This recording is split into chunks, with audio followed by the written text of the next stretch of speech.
আল্লাহ রাব্বুল আলামিনের শুকর আদায় করছি, তিনি আমাদেরকে মাহে রমজান নসিব করেছেন, রোজা রাখার তৌফিক দিয়েছেন, সাহরি করার তৌফিক দিয়েছেন, তারাবিহের নামাজ আদায়ের তৌফিক দিয়েছেন, কোরআনে কারিমে তেলাওয়াত করার তৌফিক দিয়েছেন, ইবাদতে মগ্ন হওয়ার তৌফিক নসিব করেছেন।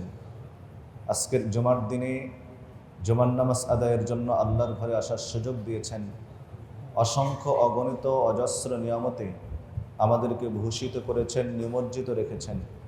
মহান রব্বে করিমের সকল নিয়ামতের উপলব্ধি নিয়ে আল্লাহ রব্বুল আলমিনকে রাজি খুশি করার জন্য কালিমাতুশ শুকর আদায় করে বলি আলহামদুলিল্লাহ। মুহতারাম হাজিরিন মজলিস, মুহতারাম হাজিরিন মজলিস, আপনাদের সামনে পবিত্র কালামে পাকের সূরাত তাওবা থেকে একখানা আয়াতে কারিমা তেলাওয়াত করার সৌভাগ্য পেয়েছি। বুখারী শরীফে 1386 নম্বর হাদিস। এই হাদিসটি আপনাদের সামনে পাঠ করার সৌভাগ্য পেয়েছি। তেলাওয়াতকৃত আয়াতে কারিমা এবং পঠিত হাদিসকে সামনে রেখে সুনির্দিষ্ট একটি বিষয়ের উপরে আপনাদের সামনে কিছু আলোকপাত করার চেষ্টা করবে ইনশাআল্লাহ। সবার কাছে দোয়া চাই, মহান রব্বে করিম যেন আমাকে পবিত্র কোরআন ও হাদিসের আলোকে, পবিত্র কোরআন ও হাদিস থেকে সুনির্দিষ্ট বিষয়ের উপরে ইখলাসের সাথে, মহাব্বতের সাথে, আপনাদের প্রতি সম্মান, ভালোবাসা, মহাব্বত রেখে যেন কিছু কথা আলোচনা করার তৌফিক দান করেন। আমাকে, আপনাদের সকলকে এবং পৃথিবীর সকল মুমিনকে, মুসলিমকে সেই বিষয়গুলোর উপরে আমল করার তৌফিক নসিব করেন। আজকের আলোচ্য বিষয় যাকাতের গুরুত্ব। দেখুন, ইসলামের প্রত্যেকটি বিধান, প্রত্যেকটি হুকুমের মধ্যেই হিকমত, রহস্য রয়েছে। এর পিছনে যৌক্তিকতা আছে, বাস্তবতা আছে। মানুষের জন্য যেটা উপকারী, সমাজের জন্য যেটা কল্যাণকর, দেশের জন্য যেটা কল্যাণকর, এমন বিষয়েরই করণীয় হুকুম আল্লাহ রাব্বুল আলামিন করে থাকেন। যে বিষয়ের মধ্যে মানুষের ব্যক্তিগত ক্ষতি আছে, সামাজিক ক্ষতি আছে, রাষ্ট্রীয় ক্ষতি আছে, এরকম ক্ষতিকর জিনিস থেকে নিষেধ করা হয়ে থাকে। যাকাত ইসলামী অর্থনীতিকে ভারসাম্যপূর্ণ করার লক্ষ্যে এবং সমাজ ও দেশের শৃঙ্খলা সুনিশ্চিতভাবে বজায় রাখার লক্ষ্যে যাকাতের ভূমিকা অত্যন্ত গুরুত্বপূর্ণ। যাকাত কি? যাকাত কাদের উপর ফরজ? যাকাত দিলে উপকারিতা কি, না দিলে ক্ষতি কি? প্রত্যেকটি বিষয়ের উপরেই বিশদ আলোচনা আছে। তবে আমি আপনাদের সামনে এত বিস্তারিত আলোচনা করার সুযোগ সময় পাবো না। যাকাত সম্পর্কে মোটা মোটা কয়েকটি কথা আপনাদের সামনে আলোকপাত করার চেষ্টা করব ইনশাআল্লাহ। যাকাত এর শাব্দিক অর্থ হলো পবিত্রতা। যাকাতকে এই জন্য যাকাত বলা হয় যে এর মাধ্যমে সম্পদ পবিত্র হয় অন্যের হক থেকে, আত্মা পবিত্র হয় কৃপণতা থেকে। সম্পদ পবিত্র হয় অন্যের হক থেকে, অধিকার থেকে, আর মানুষ, ব্যক্তি পবিত্র হয়, আত্মা পবিত্র হয় কৃপণতা থেকে। যদি কোনো ব্যক্তির সম্পদের মধ্যে অন্য কারো হক, অধিকার থেকে যায়, এই ব্যক্তিও আল্লাহ তাআলার নৈকট্য অর্জন করতে পারে না। কোনো ব্যক্তির ভিতরে যদি কৃপণতা থেকে থাকে তাহলে এই লোকটাও আল্লাহ তাআলার সান্নিধ্য অর্জন করতে পারবে না। কৃপণ ব্যক্তি যত বড় আবেদ হোক না কেন, সারা রাত ইবাদত করুক না কেন, সারাদিন রোজা রাখুক না কেন, যত ইবাদতই করুক না কেন, কৃপণ ব্যক্তির জন্য জান্নাত নেই। যে কৃপণ বখিল, এরকম কৃপণ বখিলের জন্য জান্নাত নেই।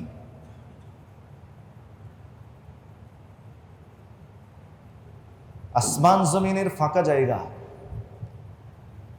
যদি ইবাদত দিয়ে ভরেও ফেলে, আর যদি ভিতরে কৃপণতা থাকে, তাহলে আসমান জমিনের মধ্যকার মহাশূন্য নেকি দ্বারা ভরপুর করার পরও জান্নাতে যেতে পারবে না যদি ভিতরে কৃপণতা থাকে।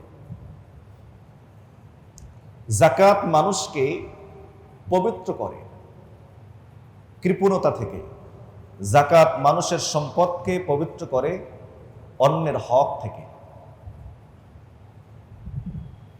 এজন্য কোরআনে হাকিম আল্লাহ রাব্বুল আলামিন রাসূল করিম সাল্লাল্লাহু আলাইহি ওয়াসাল্লামকে হুকুম করেছেন, খুয মিন আমওয়ালিহিম সাদাকাহ, আপনি গ্রহণ করুন তাদের সম্পদ থেকে সাদাকা, যাকাত গ্রহণ করুন। কেন কি করবেন এই যাকাত গ্রহণ করার মাধ্যমে? তুতাহহিরুহুম ওয়া তুযাক্কিহিম বিহা। সাধারণত তাতহীর শব্দটা, তাহারত শব্দটা, এটা বাহ্যিক পবিত্রতার জন্য ব্যবহৃত হয়। আর তাজকিয়া বা যাকাত শব্দটা আত্মিক পবিত্রতার জন্য সাধারণত ব্যবহার হয়ে থাকে, যদিও একটি আরেকটি স্থলে ব্যবহৃত হয়। তর্জমা কি দাঁড়ালো? যাকাত এজন্য গ্রহণ করুন যে আপনি পবিত্র করবেন এই যাকাতের মাধ্যমে এবং তাদেরকে পরিশুদ্ধ করবেন। ওয়াসাল্লি আলাইহিম, আর আপনি তাদের উপরে, তাদের জন্য আপনি দোয়া করুন। ইন্না সলাতাকা সাকানুল লাহুম, নিশ্চয় আপনার দোয়া মুমিনদের জন্য শান্তির কারণ, প্রশান্তির কারণ। মুহতারাম হাজিরিন,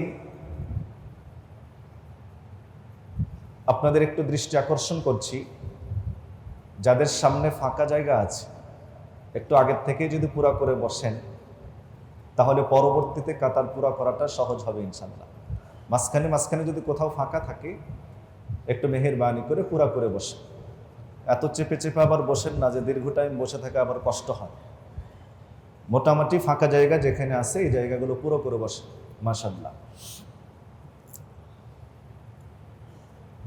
মনে রাখেন, যারা যাকাত দেয় আল্লাহর পক্ষ থেকে এবং রাসূলুল্লাহ সাল্লাল্লাহু আলাইহি ওয়াসাল্লামের পক্ষ থেকে তাদের পক্ষে নিশ্চিত কবুল দোয়া রয়েছে, নিশ্চিত কবুল দোয়া রয়েছে, যেই দোয়া কবুল হওয়ার মধ্যে কোনো অনিশ্চয়তা নেই। যাকাতের মাধ্যমে মানুষকে পবিত্র করা হয়।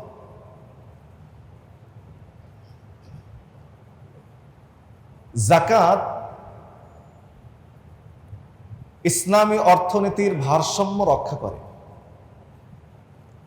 যারা সম্পদশালী তারা তাদের সম্পদের নির্দিষ্ট একটা পরিমাণ গরিবদেরকে দেবে। গরিবরা সেই অর্থ, সেই সম্পদ পেয়ে নিজেদের প্রয়োজন পুরা করবে। ধনীরা তারা তাদের সম্পদ থেকে গরিবদেরকে নির্দিষ্ট পরিমাণ দিল, গরিবরা তাদের প্রয়োজন পুরা করল। ধনী এবং গরিবের বিশাল এই দূরত্ব যখন আস্তে আস্তে কমতে থাকবে, তো ইসলামী অর্থনীতির ভারসাম্য রক্ষা হবে। যাকাতের মাধ্যমে সমাজে, দেশে শান্তি শৃঙ্খলা বজায় থাকে। কেননা সাধারণত মানুষ চুরি করে, ডাকাতি করে, রাহাজানি করে, ছিনতাই করে কয়েকটি কারণে। তার মধ্যে একটি কারণ অভাব। অভাব অনটনের কারণে মানুষ চুরি করে, রাহাজানি করে, ছিনতাই করে, ডাকাতি করে।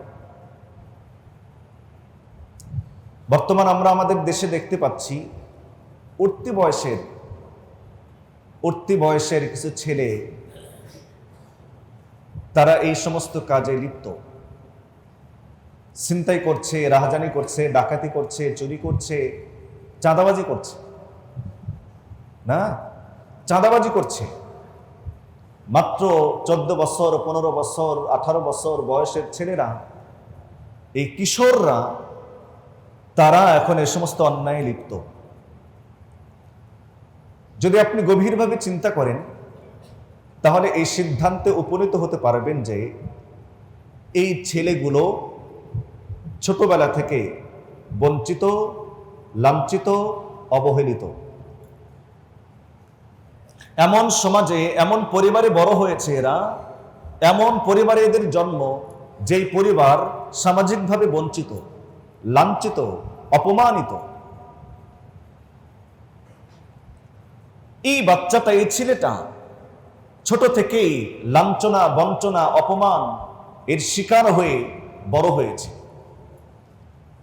মা বাবার কাছ থেকে এবং পরিবারের কাছ থেকে, সমাজের কাছ থেকে আদর, স্নেহ, ভালোবাসা, মমত্ববোধ, মানবতা কোনো কিছুরই শিক্ষা পায় নাই। ওর ছোটবেলা থেকে ওর জন্মই হয়েছে অসভ্যতা, অভদ্রতার উপরে।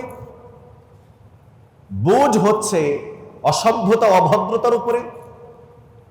ছোট থেকেই ওর চিন্তা চেতনা এভাবে বড় হয়েছে যে সে লাঞ্ছিত, অপমানিত, সে অবহেলিত। নিজের ভিতরের সম্মানবোধ, আত্মমর্যাদাবোধ, সভ্যতা, মানবতা কোনো কিছুরই শিক্ষা ওর ভিতরে নেই।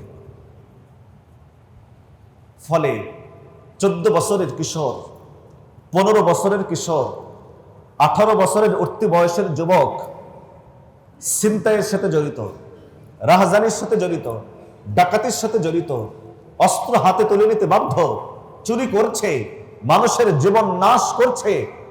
কেন? ছোটবেলা থেকে অবহেলা, লাঞ্ছনা আর বঞ্চনার শিকার হওয়ার কারণে এই ছেলেটা মানবতার শিক্ষা পায় নাই, সভ্যতার শিক্ষা পায় নাই, শুধু লাঞ্ছনা আর বঞ্চনার শিকার হয়েছে। যে কারণে মনুষ্যত্বহীন হয়ে যখন বড় হচ্ছে, এই সন্তানগুলোই একটু বড় হওয়ার পরই মানুষের ভিতরে, সমাজের ভিতরে, দেশের ভিতরের সমস্ত শান্তি শৃঙ্খলাকে নষ্ট করার মূল কারণ হচ্ছে এরা।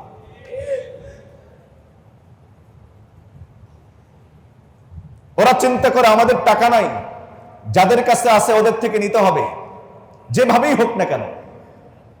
চুরি করে হোক নেবে, ডাকাতি করে হোক নেবে, ছিনতাই করে হোক নেবে, অস্ত্র ধরে হোক নেবে, জোর করে হোক নেবে।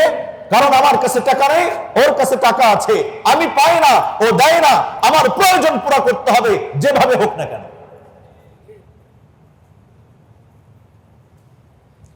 আজ পুরা সমাজের দিকে তাকায়া দেখেন, সাধারণত এই কিশোর জ্ঞান, উঠতি বয়সের যেই চরিত্রহীন সন্তানগুলো, যারা আমাদের কলিজার টুকরা, আমার সমাজেই বড় হয়েছে যারা আজ এই অন্যায় অপকর্মের সঙ্গে জড়িত, সম্পৃক্ত, এর পিছনে দেখবেন 90 থেকে 95% এই যুবকরা, এই ছেলেরা, এই কিশোররা হলো লাঞ্ছনা বঞ্চনার শিকার। সম্পদশালী, বিত্তবান বন্ধুরা আমার, যদি ইসলামের একটা হুকুম যদি শুধু পালন করা হতো, একটা হুকুম, যাদের বিত্ত আছে, যাদের সম্পদ আছে, বিত্তবান সম্পদশালী ব্যক্তিগুলো যদি সমাজের চিহ্নিত হতদরিদ্র, মিসকিন, গরিব, যাকাত পাওয়ার উপযুক্ত ফ্যামিলিগুলো খুঁজে খুঁজে নিজের পূর্ণ যাকাত, পুঙ্খানুপুঙ্খ যাকাত যদি গরিব ফ্যামিলিকে দিয়ে, অথবা গরিব ফ্যামিলির সন্তানদের, অবহেলিত, লাঞ্ছিত এই সন্তানদের সুশিক্ষার ব্যবস্থা, দায়িত্বভার যদি কোন বিত্তবান গ্রহণ করত, আজকে এই কিশোর গ্যাং হতো না, আর তাদের অস্ত্রের সম্মুখীন বিত্তবানদের হওয়া লাগতো না।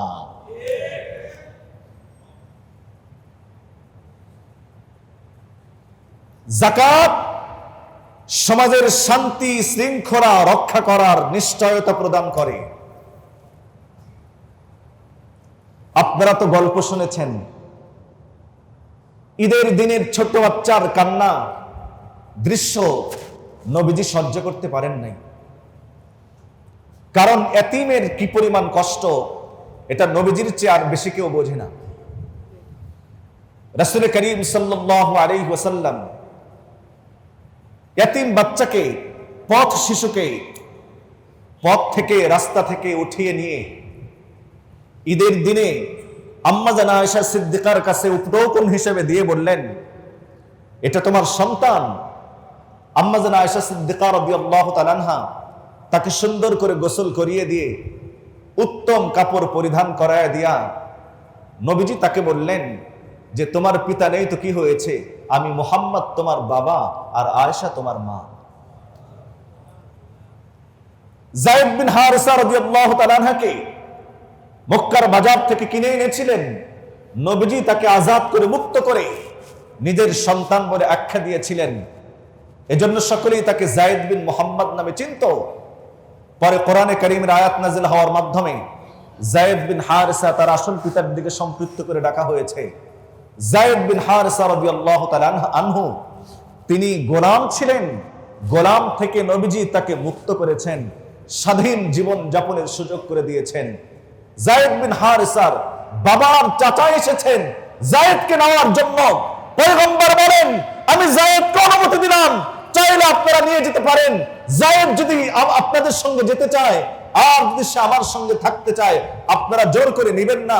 যায়েদ বিন হারিসার পিতা যায়েদকে বললেন, বেটা আমি তোমার বাবা এসেছি, এই তো তোমার চাচা এসেছেন, চলো তোমাকে বাড়িতে নিয়ে যাব। হযরত যায়েদ বিন হারিসা বললেন, আমি আমার নবীর কাছ থেকে যে উত্তম ভালোবাসার স্নেহ মমত্ববোধ পেয়েছি, যে আদর আর সোহাগ পেয়েছি, আমি আমার নবীর এই আদর সোহাগ ছেড়ে কোথাও যেতে প্রস্তুত নই। এরা মানবতা। বিত্তবান ব্যক্তিরা, সম্পদশালী ব্যক্তিরা শুনে রাখুন, যদি শুধুমাত্র ইসলামের একটা বিধান যাকাত যদি কোনো ব্যক্তি নিশ্চিতভাবে গরিব অসহায় ব্যক্তিদেরকে যদি দেয়, বঞ্চিত অবহেলিত পরিবারের দায়িত্ব গ্রহণ করে, পথ শিশুদেরকে যদি নিজের সন্তান মনে করে সুশিক্ষায় শিক্ষিত যদি করতে চায়, তাহলে দেখবেন কিশোর গ্যাংয়ের মতো এই ফিতনা, এই বিপদ, এই মুসিবত বাংলাদেশে থাকবে না ইনশাআল্লাহ। আমি তো মনে করি আমার দেশের এই বিত্তবান ব্যক্তিরাই সর্বপ্রথম দায়ী সামাজিক এই শৃঙ্খলা নষ্টের পিছনে।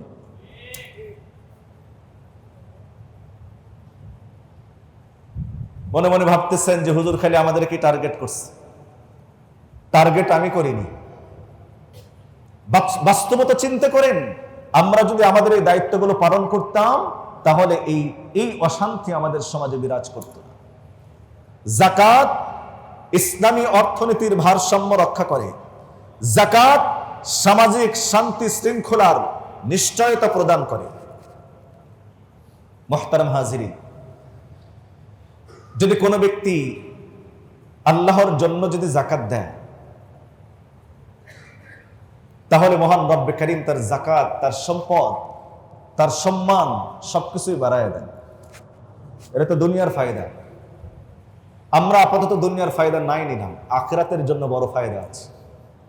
যদি কোনো ব্যক্তি যাকাত না দেয়, বুখারী শরীফের হাদিসের মধ্যে এসেছে, রাসূল করিম সাল্লাল্লাহু আলাইহি ওয়াসাল্লাম ইরশাদ করেন, হযরতে আবু হুরায়রা রাদিয়াল্লাহু তাআলা আনহু থেকে বর্ণিত, বুখারী শরীফের 1386 নম্বর হাদিস, মান আতাহুল্লাহু মালান, আল্লাহ যাকে মাল দিয়েছেন, তরজমা সহজ, মান আতাহুল্লাহু মালান, আল্লাহ যাকে মাল দিয়েছেন, সম্পদ দিয়েছেন, ফালাম ইউআদ্দি যাকাতাহু, সে সম্পদ পাওয়ার পরে সে মালের যাকাত আদায় করেনি, মুসসিলা লাহু মালুহু ইয়াউমাল কিয়ামাতি শুজাআন আকরা, তার এই সম্পদকে কিয়ামতের দিন বিষাক্ত সাপের আকৃতি দেওয়া হবে। মুসিলা লাহু মালুহু, তার সম্পদকে আকৃতিতে পরিবর্তন করা হবে। ইয়াউমাল কিয়ামা, কিয়ামতের দিন। কিসের আকৃতিতে? সুজাআন আকরা, বিষাক্ত সাপের আকৃতিতে। লাহু জাবিবাতান, সেই সাপের কপালে মাথায় দুটা কালো ফোঁটা থাকবে, যা বিষাক্ত হওয়ার লক্ষণ। কি করবে? ইতাব্বাকুহু ইয়াউমাল কিয়ামা, পায়ের থেকে নিয়ে মাথা পর্যন্ত পুরাটা পেঁচিয়ে ধরবে। কে কে কে? সাপ বলেছেন না? এবার সঠিক উত্তর দেন, কে পেঁচে ধরবে? সম্পদ। কে পেঁচে ধরবে? যার আকৃতি হলো সাপের। সাপ পেঁচে ধরবে না, সম্পদ পেঁচে ধরবে, পেঁচিয়ে ধরবে পুরাটা, আকৃতি হবে সাপের। জিজ্ঞাসা করছি আবার, এই ব্যক্তিকে যে যাকাত দিল না, তার মাথা থেকে পা পর্যন্ত কে পেঁচিয়ে ধরবে? আবার বলেন, কে? সম্পদ। সুম্মা ইয়াখুযু বিলিহিজ্জিমাতাইহি ইয়ানি বিশিদকাইহি, অতঃপর এই সাপ তার দুই চরের ভিতরে কামড়াতে থাকবে, তার দুই চরের ভিতরে দংশন করতে থাকবে, কামড়াতে থাকবে। এই সাপ কথা বলবে। ওয়ায়াকুল, এই সাপ কথা বলবে যে আনা মালুকা আনা কানজুকা, আমি তোমার মাল। সহজ অনুবাদ, আনা মালুকা, আমি তোমার মাল, আনা কানজুকা, আমি তোমার সঞ্চিত ধন। এজন্য আমি আগে তর্জমা করেছি, সাপ পেঁচিয়ে ধরবে না, কে পেঁচিয়ে ধরবে? মাল, সম্পদ পেঁচিয়ে ধরবে, কথা বলবে আনা মালুকা আনা কানজুকা, আমি তোমার সম্পদ, আমি তোমার সঞ্চিত ধন। নবীজি এই হাদিস বর্ণনা করে কোরআনে কারীমের আয়াত দ্বারা দলিল পেশ করেন। সূরা আলে ইমরানের আয়াত, হাফিজ কোরআন শরীফের 4 পারার 12 নম্বর পৃষ্ঠার শেষ আয়াতে কারিমা। আল্লাহ তাআলা বলেন, ولا يحسبن الذين يبخلون بما آتاهم الله من فضله هو خيرا لهم بل هو شر لهم سيطوقون ما بخلوا به يوم القيامة। যারা তাদের সম্পদের সাথে কৃপণতা করেছে, হক আদায় করে নাই, এই কৃপণতা করা যেন নিজেদের জন্য কল্যাণকর মনে না করে। বাল হুয়া শাররুল লাহুম, বরং এটা তাদের জন্য অকল্যাণকর, অনিষ্টকর। কেন? সাইতাওয়াকুনা মা বাখিলু বিহি ইয়াউমাল কিয়ামা, যে সম্পদের সাথে, যে সম্পদের ব্যাপারে তারা বখারতি করেছে, কৃপণতা করেছে, এই সম্পদ তাদেরকে অচিরেই তাদেরকে পেঁচিয়ে ধরবে। কিভাবে পেঁচিয়ে ধরবে তার বর্ণনা নবীজি হাদিসের মধ্যে দিয়েছে। যাদের উপর যাকাত ফরজ, আমার ধনী বন্ধুগণ, বিত্তবান ভাইয়েরা আমার, এই বিপদ থেকে, মুসিবত থেকে বাঁচতে চাইলে আপনাদের প্রিয় সম্পদের, আমাদের সঞ্চিত ধনের পুঙ্খানুপুঙ্খ হিসাব করে, পাই টু পাই হিসাব করে যাকাত দিতে হবে। যাকাত দেওয়াটা আমার উপর ফরজ দায়িত্ব। মুহতারাম হাজিরিন, আমি গত বছর কয়েকটি কথা বলেছিলাম, আজকেও এই কয়েকটি কথা বলছি এবং প্রতি বছর বলবো যদি আমার এখানে এই খেদমত থাকে। কারণ এটা আপনাদের মধ্যে, আমাদের মধ্যে আমলে পরিণত না হওয়া পর্যন্ত। 1 নম্বর কথা, যাকাত কোনো দান নয়, যাকাত হলো দায়িত্ব। যে বলেন যাকাত কোন, যাকাত কোন, যাকাত কি? আবার যাকাত কোন, যাকাত হলো, যাকাত কোন, যাকাত কি? দায়িত্ব। মুখস্থ রাখবেন, অন্তরের ভিতরে বসাবেন। যাকাত প্রদান করা আপনার পক্ষ থেকে দান, অনুদান, অনুগ্রহ, অনুকম্পা, করুণা নয়। যাকাত দেওয়া আপনার উপরে, বিত্তবান ব্যক্তির উপরে দায়িত্ব, কর্তব্য, শুধু দায়িত্ব না, ফরজ দায়িত্ব। যাকাত গরিবের প্রতি অনুগ্রহ নয়, গরিবের অধিকার। যাকাত গরিবের প্রতি অনুগ্রহ নয়, যাকাত গরিবের অধিকার।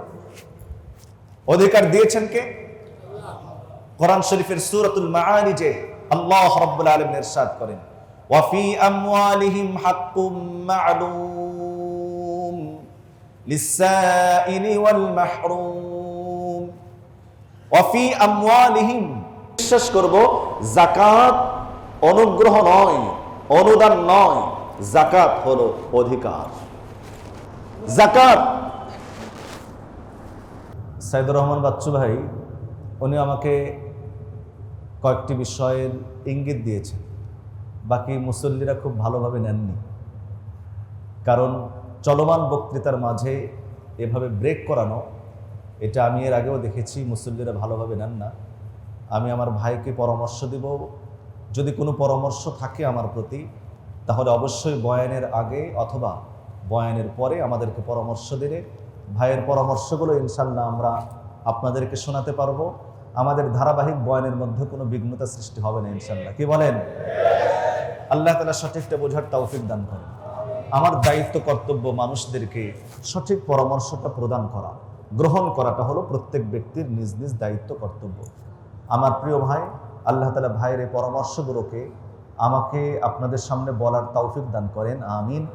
বাকি আজকে বলার মতো সুযোগ হবে না, কারণ একটা নির্দিষ্ট পয়েন্টের উপরে আমি আলোচনা করছি। মুহতারাম হাজিরিন মাজলিস, আপনাদের সামনে আমি কথা বলছিলাম যাকাত এটা গরিবের অধিকার, আমরা দেব ইনশাল্লাহ। কি বলেন? নাম্বার 3, যখন যাকাত দেব এটাকে ইবাদত মনে করে দেব ইনশাআল্লাহ, ভালোটা দেওয়ার চেষ্টা করব। কি বলেন? কোনটা দেওয়ার চেষ্টা করব? এমনি যদিও ইসলামী রাষ্ট্র যদি হয়, তাহলে ইসলামী রাষ্ট্রের পক্ষ থেকে যিনি যাকাত উসুল করার দায়িত্বে থাকবেন, আমাদের দেশ ইসলামী রাষ্ট্র না। কথা বলেন না? ইসলামী রাষ্ট্র, মুসলিম অধ্যুষিত রাষ্ট্র, মুসলিম রাষ্ট্র বটে, ইসলামী রাষ্ট্র না। যদি ইসলামী রাষ্ট্র যদি হতো, তাহলে ইসলামের আইন বাস্তবায়ন হতো, প্রয়োগ হতো সবার জন্য। ইসলামী রাষ্ট্র না, মুসলিম রাষ্ট্র বটে। ইসলামী রাষ্ট্রের পক্ষ থেকে যাকাত উসুলকারী ব্যক্তি, যাকাত উসুলকারী ব্যক্তির উপরে নির্দেশনা থাকে উত্তমটা গ্রহণ না করা, নিম্নমানেরটাও গ্রহণ না করা, বরং মধ্যম ধরনের যেটা সেটা গ্রহণ করার নির্দেশনা দেওয়া হয়েছে। তবে কোনো ব্যক্তি যদি, যাকাত প্রদানকারী যদি নিজের থেকে স্বপ্রণোদিত হয়ে ভালোটা দেওয়ার যদি চেষ্টা করে, এটা আল্লাহর কাছে অনেক ভালো। কিন্তু আমাদের বাংলাদেশের মুসলমান, আমরা যারা যাকাত প্রদান করি, সাধারণত আমরা নিম্ন মানেরটা দেওয়ার চেষ্টা করি, ঠিক না? সেদিন আমরা একসঙ্গে মিটিং করতেছিলাম, ভাই সহ উপস্থিত ছিলাম। বাচ্চু ভাই একটা কথা বলেছিলেন, যে কথাটা আমারও কথা, যে লেখা থাকে এখানে যাকাতের কাপড় পাওয়া যায়। দোকানে লেখা থাকে এখানে কি পাওয়া যায়? যাকাতের কাপড় পাওয়া যায়, এখানে যাকাতের গম পাওয়া যায়, এখানে যাকাতের খাদ্য পাওয়া যায়। তার মানে গিয়ে ভালো করে খোঁজ নিয়ে দেখবেন, গত 5 বছর যে কাপড়টা বিক্রি করতে পারে নাই, ওইটা ওখানে লেখা আছে, ওখানে মজুদ আছে। ওটা গত 5 বছরে যেটা বিক্রি করতে পারে নাই। সবচেয়ে নিম্নমানের জিনিসগুলো মানুষ যাকাত দেওয়ার চেষ্টা করে। ভাই খুব ভালো করে বুঝবেন, একজন বিত্তবান যাকাত প্রদানকারী যখন কোনো গরিবের হাতে যাকাত দিচ্ছে, গরিব এই যাকাত গ্রহণ করার আগে আল্লাহ রাব্বুল আলামিন কুদরতি হাতে ওই যাকাতকে গ্রহণ করেন। তাছাড়া গরিবের জন্য তো এটা ব্যবহার করা বৈধ ছিল না। আল্লাহ রাব্বুল আলামিন কুদরতি হাতে এই যাকাতটা গ্রহণ করেন। তাহলে যখন গরিবকে দিচ্ছি, এখানে 2 হাত নয়, অদৃশ্য আরেকটি হাত আছে।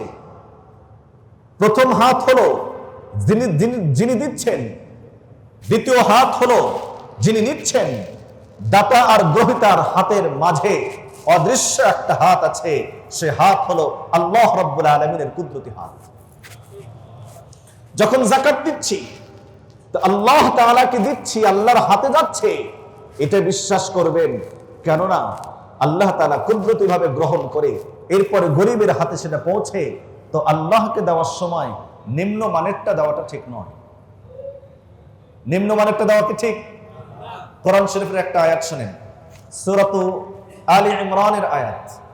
আল্লাহ রাব্বুল আলামিন ইরশাদ করেন, ইয়া আইয়ুহাল্লাযীনা আমানু আনফিকু মিন তাইয়্যিবাতি মা কাসাবতুম ওয়া মিম্মা আখরাজনা লাকুম মিনাল আরদ। ইয়া আইয়ুহাল্লাযীনা আমানু, হে মুমিনগণ, আনফিকু, খরচ করো, মিন তাইয়্যিবাতি, উত্তমটা, মা কাসাবতুম, যা তোমরা অর্জন করেছো, উপার্জন করেছো, ওয়া মিম্মা আখরাজনা লাকুম মিনাল আরদ, এবং আমি তোমাদেরকে জমিন থেকে যে ফসল প্রদান করেছি সে ফসলের। তাহলে তোমাদের অর্জিত সম্পদের, উপার্জিত ফসলের, অর্জিত সম্পদের, উপার্জিত ফসলের উত্তমটা তোমরা দান করো। সূরা আলে ইমরানের 266 নম্বর আয়াতে কারিমা, ওয়ালা তায়াম্মামুল খাবিসা মিনহু তুনফিকুন, আর তোমরা যেটা খরচ করবে সেখানকার নিম্ন মানেরটা দেওয়ার ইচ্ছা করো না। লা তায়াম্মামু, ইচ্ছা করো না, আল খাবিসা, খারাপটা দেওয়ার। ওয়ালাস্তুম বিআখিযিহি, অথচ সেই মন্দটা, নিম্ন মানেরটা তোমরা নিতে প্রস্তুত নও।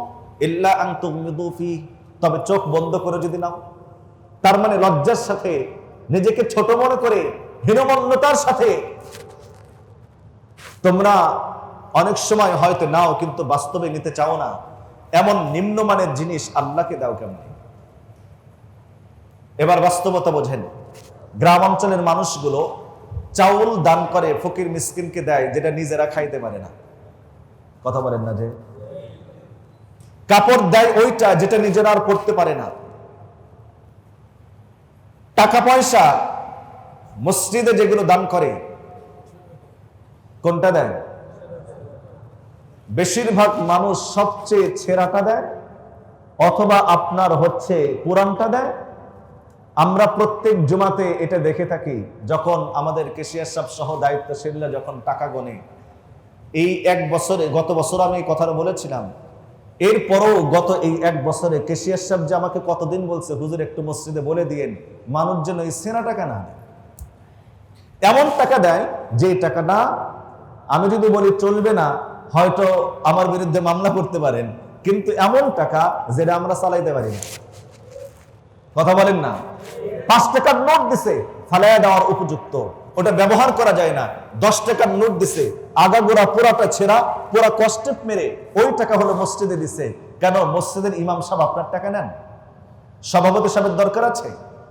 কাকে দিয়েছেন আপনি? আপনি কাকে দিয়েছেন? আল্লাহর ঘরে এসে আল্লাহকে দিচ্ছেন।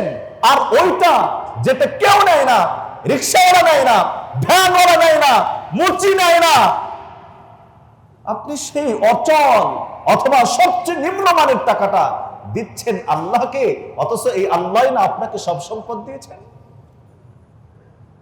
কি হীনমন্যতা, কি নিকৃষ্ট মনোভাব যে আল্লাহ তাআলাকে দিচ্ছে সবচেয়ে ছোট ছোট, সবচেয়ে নিম্নমানেরটা দিচ্ছে। অথচ রব্বে কারীমের নির্দেশ হলো, আনফিকু মিন তাইয়্যিবাতি মা কাসাবতুম ওয়া মিম্মা আখরাজনা লাকুম মিনাল আরদ, জমিন থেকে উৎপাদিত ফসলের উত্তমটা তোমরা আল্লাহকে দাও, এবং তোমরা তোমাদের অর্জিত সম্পদের উত্তমটা দাও। কি বলেন? সেরাটা দিবেন না ভালোটা দিবেন? যারা কম নাই তারাও বলেন সেরাটা দিবেন না ভালোটা দিবেন? কেন? গরিবকে দেওয়ার হাত আগে আল্লাহর কুদরতি হাতে এটা পৌঁছে। আলহামদুলিল্লাহ, সুসংবাদ জানাচ্ছি আপনাদেরকে, আমি গত বছর এই বয়ান করার পরে আমি অনেক মানুষ যাদের চেহারাগুলো আমার চোখের সামনে, আলহামদুলিল্লাহ, তারা ব্যাংক থেকে একদম কচকচা নোট নিয়ে এসে আমার কাছে মাদ্রাসার যাকাত দিয়েছে। উত্তম চাউলগুলো আমার সামনে ব্যক্তিগুলো আছেন, এখানে নাম বলবো না, তাদের ইখলাস নষ্ট হতে পারে, আমার সামনে আছেন। উত্তম চালগুলো মাদ্রাসায় দিয়েছেন, গরিবদেরকে দিয়েছেন, ছেঁড়া টাকা দেন নাই, নিম্নমানের চাউল আর দেন নাই। চিন্তা করে দেখেন, যেটা আপনি খেতে পারবেন না সেটা গরিবকে দিচ্ছেন কিভাবে? মুহতারাম হাজিরিন মাজলিস, এই জন্য কোনটা দেব জাকাতের ক্ষেত্রে? উত্তমটা দেব। বলেন কোনটা দেব? উত্তমটা দেব। যাকাত যার উপরে ফরজ, যাকাত যারা পাওয়ার উপযুক্ত, তাদের কাছে গিয়ে প্রদান করাটা যাকাত প্রদানকারীর উপরে দায়িত্ব। লোকদেরকে জমায়েত করে লোক দেখানো যাকাত দেওয়া, এই প্রবণতা বন্ধ করুন। লোক দেখানো যাকাত দেওয়া বন্ধ করুন। এটা যাকাত প্রদান করার সাথে সাথে গরিবের সঙ্গে উপহাস করা, গরিবদেরকে জমায়েত করে তাদের উপরে কষ্টের ভার আরো বাড়ায় দেওয়া, গরিবদের সঙ্গে অনর্থ আচরণ, এই ধরনের লোক দেখানো যাকাত দেওয়া বন্ধ করতে হবে। মনে রাখবেন, যদি কোনো ব্যক্তি যাকাত গ্রহণ না করে তার কোনো ক্ষতি হবে না। যদি আপনি যাকাত না দেন, চূড়ান্ত ক্ষতি আপনার, সম্পদের ক্ষতি, সম্পদের ক্ষতি, ব্যক্তিত্বের ক্ষতি, আল্লাহর কাছে ধরা খাবেন, জাহান্নামে যেতে হবে তাকে। যদি যাকাত নিজে প্রদান করতে না পারেন, যাকাত না নিলে তার কোনো ক্ষতি নাই। শেষ কথা আপনাদের সামনে, কথাগুলো তিক্ত তবে সত্য, কথাগুলো তিক্ত তবে সত্য। আমার এই বাংলাদেশে যাকাত প্রদানকারীর চেয়ে যাকাত ভক্ষণকারীর সংখ্যা বেশি। বোঝেন নাই আপনারা? যাকাত গ্রহণকারীর চেয়ে যাকাত ভক্ষণকারীর পরিমাণ সংখ্যা বেশি। আরো বেশি নির্লজ্জ কথা হলো, তারা যাকাত ভক্ষণ করছে যারা ভক্ষণ করার উপযুক্ত না। কেমনে? একটা উদাহরণ দিলে বুঝে আসবে। যেমন মনে করুন, আমাদের দেশে কোন ব্যক্তির উপরে যাকাত ফরজ, একজন ব্যক্তির উপরে যাকাত ফরজ হয়েছে, উদাহরণ স্বরূপ 1 লাখ টাকা যাকাত ফরজ হয়েছে তার উপর। তার যে পরিমাণ সম্পদ আছে, এই পরিমাণ সম্পদের মধ্যে 1 লাখ টাকা যাকাত ফরজ হয়েছে। এখন ওই ধনী ব্যক্তি 1 লক্ষ টাকা যাকাত না দিয়ে 90,000 টাকার যাকাত দিল, আর 10,000 টাকার যাকাত দিল না। আমার কথা কি বুঝতে পারতেছেন আপনারা? ধরুন 1 লাখ টাকা যাকাত ফরজ হয়েছে, 1 লাখ টাকা যাকাত না দিয়ে 90,000 টাকা যাকাত দিয়েছে, আর 10,000 টাকার যাকাত দেয় নাই। এই 10,000 টাকা কার কাছে রয়ে গেল? ধনী ব্যক্তির কাছে রয়ে গেল। 10,000 টাকা কার কাছে রয়ে গেল? ধনী ব্যক্তির কাছে রয়ে গেল। এই 10,000 টাকা কিসের টাকা? কথা বলেন। এই 10,000 টাকা কার কাছে রয়ে গেল? 10,000 টাকা কিসের টাকা? এরকম 10,000, 10 লাখ ফাঁকিবাজ আপনার হচ্ছে যাকাত প্রদানকারী আমার সমাজে নেই? একজন না দুইজন না বহুজন? তাহলে এই জন্য বলছি, যাকাত গ্রহণকারীর চেয়ে যাকাত ভক্ষণকারীর সংখ্যা আমাদের দেশে বেশি। এবং নির্লজ্জ কথা হলো, যাকাত তারা ভক্ষণ করছে যাদের উপরেই যাকাত ফরজ, যাদের জন্য যাকাত গ্রহণ করা বৈধ ছিল না, তারাই বরং যাকাত গ্রহণ করছে। তাহলে বুঝবেন, যদি আমাদের এই দেশের প্রত্যেকটা মানুষ যদি তাদের পরিপূর্ণ পুঙ্খানুপুঙ্খ যাকাত দিয়ে দিত, তাহলে গরিব থাকার কথা ছিল না। কি বলেন মুহতারাম হাজিরিন? এবছর আপনারা যাকাত দিবেন কার কতটুকু টাকা থাকলে?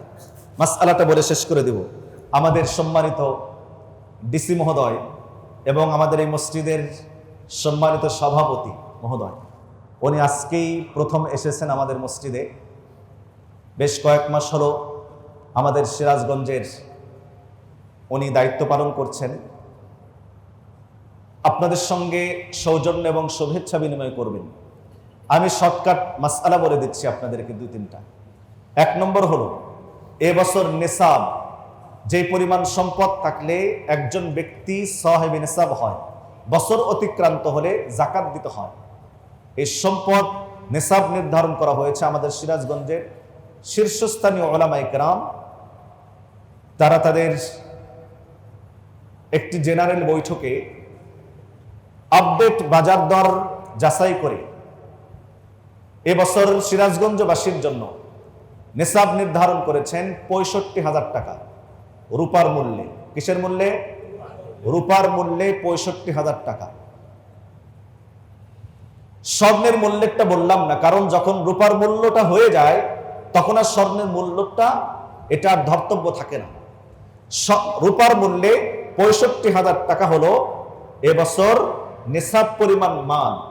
যার কাছে এই পরিমাণ সম্পদ থাকবে, তার নিত্য প্রয়োজনের অতিরিক্ত এবং ঋণের অতিরিক্ত, তাহলে এই ব্যক্তি সাহেবে নিসাব, এই ব্যক্তি জাকাত নিতে পারবেন না, বরং বছর অতিবাহিত হলে তার উপরে জাকাত দেওয়াটা ফরজ। জাকাত ফরজ হয় নির্দিষ্ট কয়েকটি সম্পদে।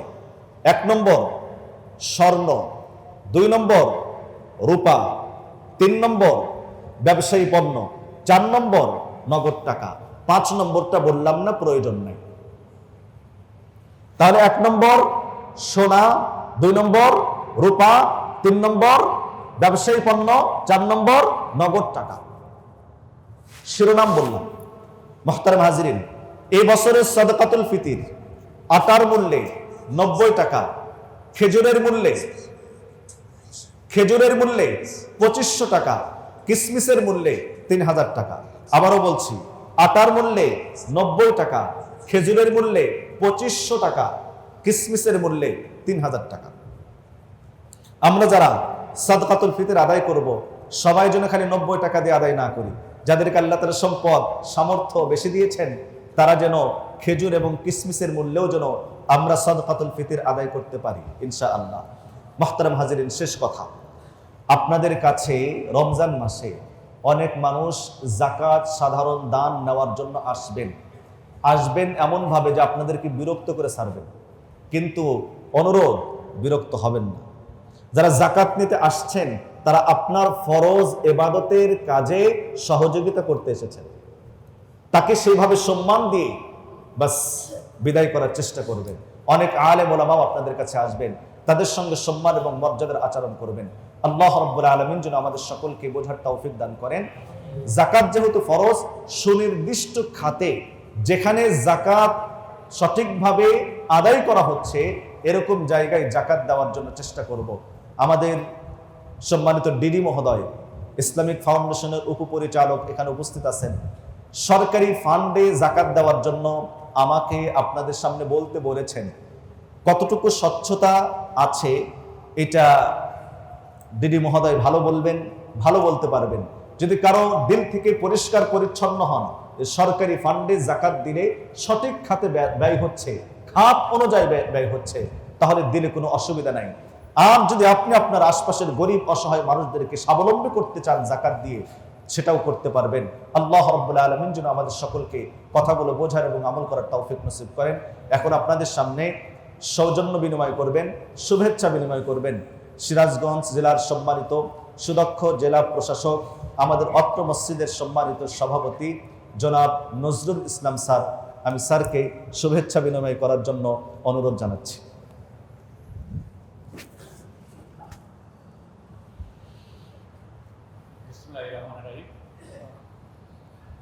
সকল মুসলিমদেরকে সালাম জানাচ্ছি এবং রমজানুল মুবারক জানাচ্ছি।